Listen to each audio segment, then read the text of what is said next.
kukaa hapa au mimi nikae. Sitaki kumuona huyu mbwa hapa. Shauri yako. Hii ni dunia. Kama utashindwa kufunzwa na sisi wazazi wako, ulimwengu utakuja kukufundisha. Nilisikia huyu mwanamke ni mjinga. Mimi namgaramia kila kitu. Cha kushangaza kaenda kufanya malaya na vijana mdogo dogo hivi. Hivi kwa ungefanyaje? Wewe dada koma. Tena koma. Huo mpoe kijana. Angalia. Mama mwenyewe. Iskali. Dada mbaya. Ndugu mwingine zaidi yako wewe na Mungu. Mama amenifukuza. Ndugu wangu nakukanya. Utakuja kuuawa, utakuja kufa vibaya. Sister unaniangalia mimi kwa wasiwasi. Sikia, hii namba. Alafu mtaa mzima wanajua mimi nani. Hali ni mbaya.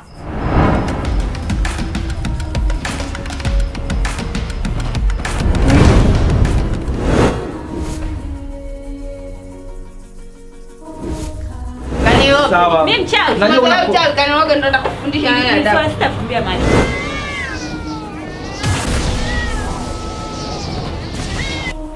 Leo nakosa msaada wako baba. Baba. Sikia nikwambie Jojo. Sisi ndio kwenye chama chetu tukuweka wewe kwenye kiti hiki. Sasa unanielewa mpaka hapo? Na sisi ndio tunaweza kukutoa wakati wowote. Bila shaka ndo naomba.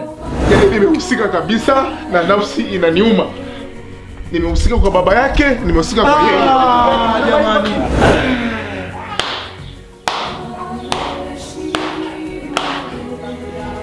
Nguza jazi. Upate unachokitaka. Inakulazimu upoteze ulichonacho. Hichi kiti hamtakaa kuchukua hata siku hii.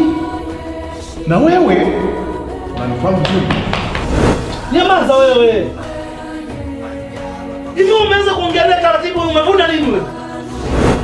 Ukitaka kucheza na mimi utaumia. Wewe pamoja na kundi lako.